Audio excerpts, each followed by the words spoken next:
Asabe Reza. Labarin Asabe Reza babi na 8.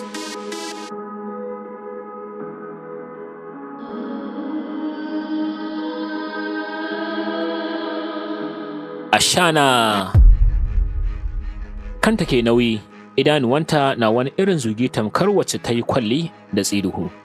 A haka take ta juyi saman garin da take jin tamkar ƙaya ne a cikin yinin da bata taɓa sanin akwai yini mai nisansa ba. Tana jin komai na fice mata a rai. Tana jin yadda tsantsanin haram ke gauraye gaba ɗaya rayuwarta, hatta a tufafin jikinta. A dukkan bugu na zuciyarta yana fita ne da tarin ruɗaɗɗun kalmominsa, tare su gane manufarsu da yawansu. Sai dai tana jin akwai waɗanda suka ci karo da addininta.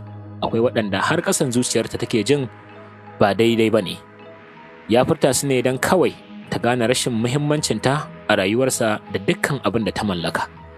Duk da ita ɗin ba ta kasance mai addinin ba. Ƙauna ce mai girma tsakaninta da kuɗi. Idan akwai abin da ta fi tsoro a gaba ɗaya rayuwarta to talauci ne. Me yasa Harun zai bi da ita ta inda ya san zai musguna wa rayuwarta? Ta sani har a cikin hankalinta dukiyarta haramci. Sai dai ta yaya za ta rabu da dukkan abin da ta mallaka saboda ta tuba? Ta bar neman haram da abin da Allah ya haramta? Da me za ta rayu? Me za ta ci? Tana buƙatar amsar nan. Dole ta shirya ganin babban malamin yankinsu. Tana ma son sanin yadda ake tsarkake shi kanshi tuba. Akwai ƙuduri mai girma cikin ruhinta da ke ɗauke da tarin tsoron mahaliccinta. Tabbas za ta karɓi dukkan abin da tambayarta ta amsa, za kuma ta yi tuba, sahihin tuba, tuban da ba za ta ƙara komawa aikinta ba, tuban da za ta dawwama tana neman tsarin hakan har ga iyalanta. A hakan ta shigo inda take cikin sassarfa, kayan hannunta na zubewa, tana tuntuɓe da tarin tarkacen da ke zube ƙasan, amma bata dakata ba har sai da ta dangana da gadon take. Ta tsaya tana fidda numfarfashi. Ma ban yarda da antibital ba. Yanzu na ganta a higgar sauran ita da Alhaji Salatin bi. Akan ido na yake tura mata kudaden da bata cancanci mallakar su ba. Sufi ta kira ta a kausashe, tana juya idanuwanta saman fuskarta. Menene dan ta tsaya da shi? Ba sana'ar ta bace? Yaushe kika fara shiga rayuwar da bata shafe ki ba? Har kin san akwai kuɗin da basu dace da mutum ba? Kin sani na tsani munafurci ko? Amma fa abin duba ne ma. Shekara nawa antibital ta yi ko tsuntsu bai neme ta ba? Dalar Salafa na ganta. Ke da kanki kika ce kar wanda ya sake harka da shi. Kuɗaɗen da na ga ya aje a gabanta ba na tunanin dan hajarta ne. Akwai abin dubawa. Baki san abin da ya faru jiya da yamma bayan fitar. Get out! Ta farta a zafafe tana nuna mata kofa. Ki fita na ce. Kin sani bana son abin da zai shiga tsakanin na da tunanina. Me yasa ba za ki gane bana son tashin hankali ko yaya ne yanzu ba? Me yasa ba za ki bar ni na ji da tarin wahalhalun da suke fuskantar rayuwata ba? Kin fara koyon munanan ɗabi'u Sufi. Fita. Kar ki ƙara shigowa sai na neme ki. A hankali ta juya. Tana tafiya tamkar wace kunkuru ya shige wa ƙafa. Tausayinta take ji mai girma a ƙasan ruhinta. Tana jimamin abin da ke ƙoƙarin hargitsa rayuwar uwar ɗakin tata. Ba ta jin akwai alherin da zai haɗa Alhaji Sale zama da Bitil. Tana jin akwai gagarumin tashin hankalin da ke fuskanto su.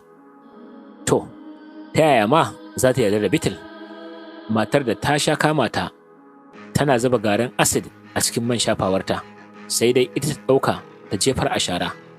Ashana ta zo ta yi ta faɗa, ana mata ƙananan ɗauke-ɗauke. Amma ba ta taɓa farta mata ba, duk da akwai sahihin zancen da ya tabbatar da babu annamimi mai haɗa gulma irin ɓarawo. Ta sani ita kam, ita dai Sufi ta fita daban a nan ɓangaren. Sufi ta tsinkayi sautin muryarta yayin da take ƙoƙarin tura mata ƙofar. Dawowa ta yi ta tsaya tana kallon yanayinta. Zuwa yamma ki tafi ki binciko min babban malamin da ya iya bada fatawa. Ta tsantsar gaskiya amma. Gyaɗa kai ta yi kawai, tana barin ɗakin. Da ido ta bi bayanta, tana lura da sanyin jikinta, sai ta ji kamar bata kyauta mata ba, sai dai abin da ke rayuwarta ya fi ƙarfin ta tsaya kula bitil. Matar da ta san ta tsani koda inuwarta ne, to komai ma ya zo ƙarshe. Abin da take yi wa ma ta kusa barinsa. Ita sai ta ci gaba da ja har zuwa inda rayuwa za ta kai ta.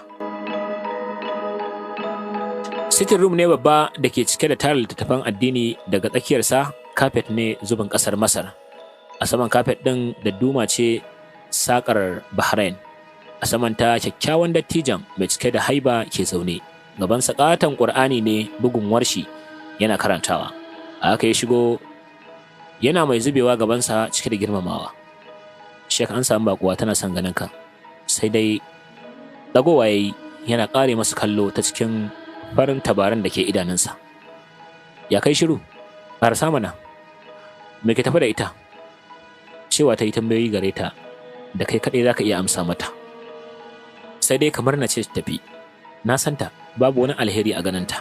Ina jin tsoron ko da wani mummunan abin ta zo. Wannan shugabar karuwanci a shana tsaye a ƙofar gidan nan. Asha, na hane ka da ƙin kyautatawa musulmi kyakkyawan da to Sabir. Godiya za ka yi ga Allah da har ta iya zuwa ƙofar gidan nan. Karka damu, je ka ce ta shigo. Dukkan sharri yana bin mai shi ne. Babu kuma wanda zai canja abin da Allah ya nufe shi. Ka bar dukkan zato ga musulmi, ka kuma nemi gafararta. Asibile ya miƙe zuwa ƙofar gidan. A haka ta shigo gabanta na dokawa a kowane takunta. A daidai ƙofar ta tsaya. Kallonsa take, zuciyarta ta tsinki. Girman ƙudurar Ubangiji na mamaye ta. Tun daga farcen ƙafarta take jin kunyar abin da ta taɓa aikatawa gare shi. Shi ne dai a zaune cikin falon. Shi ne dai dattijan da ta yi ƙoƙarin ɗagawa hannu a wata rana saboda kawai ya gogi jikin motarta. Girman haibar da ta gani cikin idanuwansa ya hana ta. Ta dai bige da ya rufa masa rashin mutunci tana zagin iyayensa. A yau ga ta tsaye gabansa, ta zo domin kawai ya gaya mata yadda za ta rabu da komai. Ciki kuwa har da motar da ba ta taɓuwa. Hawaye ne ke sauko mata, a hakan take gaggawar juyawa zuwa inda ta fito. Ƙaraso mana, ta da sautin muryarsa yana dakatar ta. Juyawa ta yi ta zauna a gabansa, hannunta haɗe da na juna alamun roƙo. Ka yafe min dan Allah. Murmushi ya yi yana janjina yanayinta. Fatan ba wannan ne ya kawo ki nan ba. Ake ɗiyata ce. Me zai sa na yi fushi da 'yar cikina? Ba ɗabi'ar musulman ƙwarai ba ce zama da wani cikin ransa. Na daɗe da yafe kowa. Na sani kuskure ne ai. Me ke tafi da ke? Idanuwanta na kafi kan kafet ɗin, a haka ta kora masa dukkan tambayoyinta. Allahu akbar yake ambato kafin kuma ya fara magana. Ai wannan ba ma sai karuwa ba. Duk wanda yake neman kuɗi ta hanyar haramun, shi ma ya shiga cikin hukuncin. Zina ce, ko sata, ko fashi, ko siyar da giya, ko dai wani abu da ya yi kama da hakan. Idan mutum yana irin wannan yana samun kuɗi da shi, sai Allah subhanahu wata'ala ya shirye shi, to ya sani cewa wannan dukiyar ba fa tasa bace. Tuban da ya yi, idan ya yi tuba tsakani da Allah, Allah zai karɓi tubansa. Amma dukiyar nan dai ba tasa bace. Dakatawa yana dubanta, ganin yadda dukkan jikinta ke rawa, a haka ya ɗora. Sai dai idan ya kasance shi fakiri ne fitik, babu yadda za a yi. Lalura ta sa sai ya yi amfani da wannan dukiya. To, fa zai iya cire iya abin da zai ishe shi buƙatar shi na wannan lokacin. Idan ya so sai ya yi sadaka da dukiyar. Abin da ya fi inganci kenan. Ya rabar da ita. Ya yi amfani da wadda za ta amfane shi a daidai lokacin. Saboda zai iya fita ya nemi abin da kuma zai ci.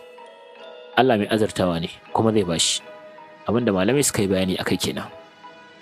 Suka ƙara da cewar idan kuma misali so yake ya ɗan yi kasuwanci haka, dukiyar tana da yawa, to sai ya ɗan cire abin da zai yi kasuwancin wanda ba shi da yawa. Sai ya rabar da mafi yawa ko kuma ya rabar da ragowar dukiyar. Shi ne abin da aka fara jaha a kai. Amma fa asali dukiyar ba tasa ba ce. Sai idan ya kasance lalura, zai yafici kaɗan daga mafi yawa. Wallahu a'lam. Wannan shi ne, Allah ya sakin gane, kuma za ki ƙoƙarin tsarkake tubanki. Na ji daɗi, haka ake son dukkan musulmi ya kasance yana hangen gabansa, ki tafi kawai. Allah mai rahama ne da jin ƙai, da sannu zai gafarta miki idan kin tsarkake zuciyarki. Da sannu za ki ga kyakkyawar rayuwar da za ki fuskanta a gabanki. Ku zo da kaina zan ɗaura miki auren, tunda kin ce baki da ahali ana.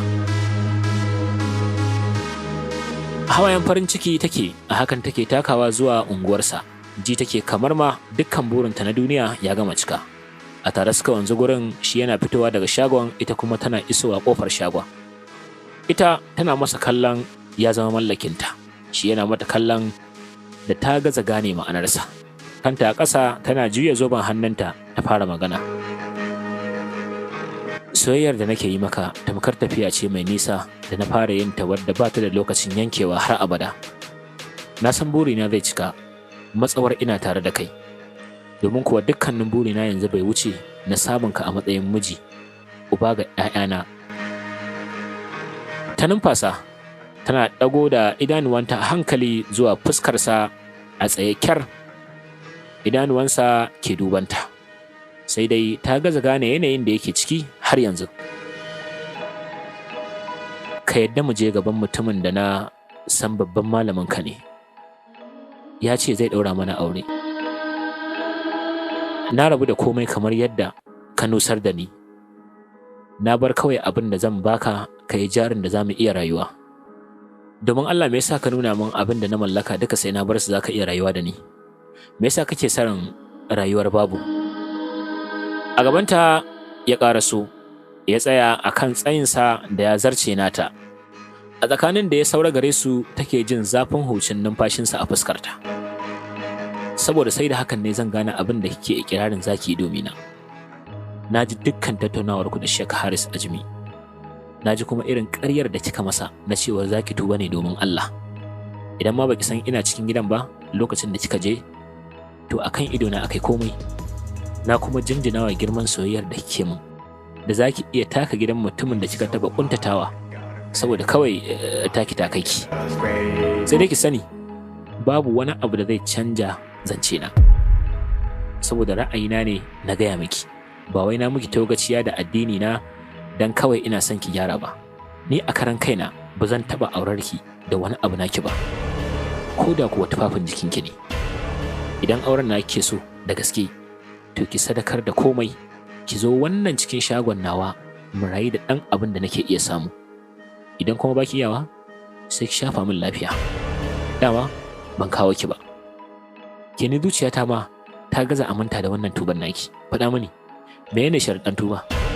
Girgiza kai kawai take yi, hawaye na sintiri har ƙasan haɓarta, tana jin dukkan farin cikin tana komawa inda suka fito.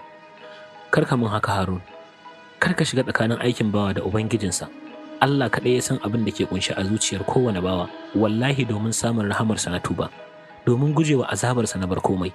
Ba zan ƙara komawa zina ba. Ba na fatan kowane cikin ahalina ya yi irin rayuwar da na yi. Ka dube ni domin Allah, ka sassauta mini. Kallanta kawai yake, yana ganin yadda take kuka da dukkan ƙarfinta. Ba wai tausayinta ne baya yi ba, sai dai akwai abin da yake tsoro, da bai ma san inda zai aje girmansa ba. Matar da ke tsaye a gabansa ta yi shaharar da har a makwabtan ƙasarsa suna da labarinta.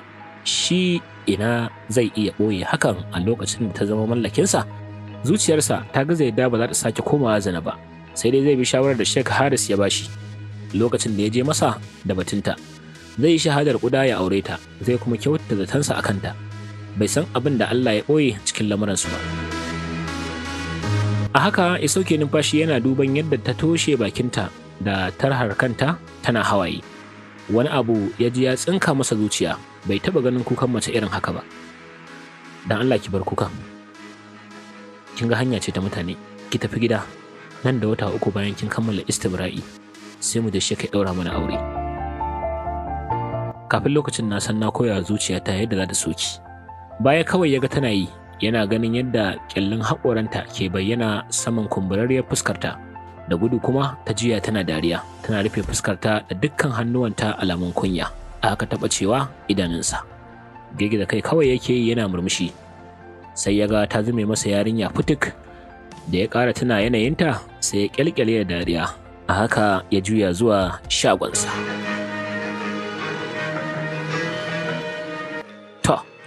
Misali wannan shine ƙarshen babi na 8 a cikin littafin Asabareza, wanda fasihiyar marubuciya wato Bingel Fulani ta wallafa muku, kuma kun saurare shi ne akan manhajar mu ta YouTube mai suna Mudassir Dan Arewa TV. Sai ku ci gaba da ziyarta da kuma dangwale manhajar mu ta YouTube mai suna Mudassir Dan Arewa TV. Mudassir Dan Arewa TV.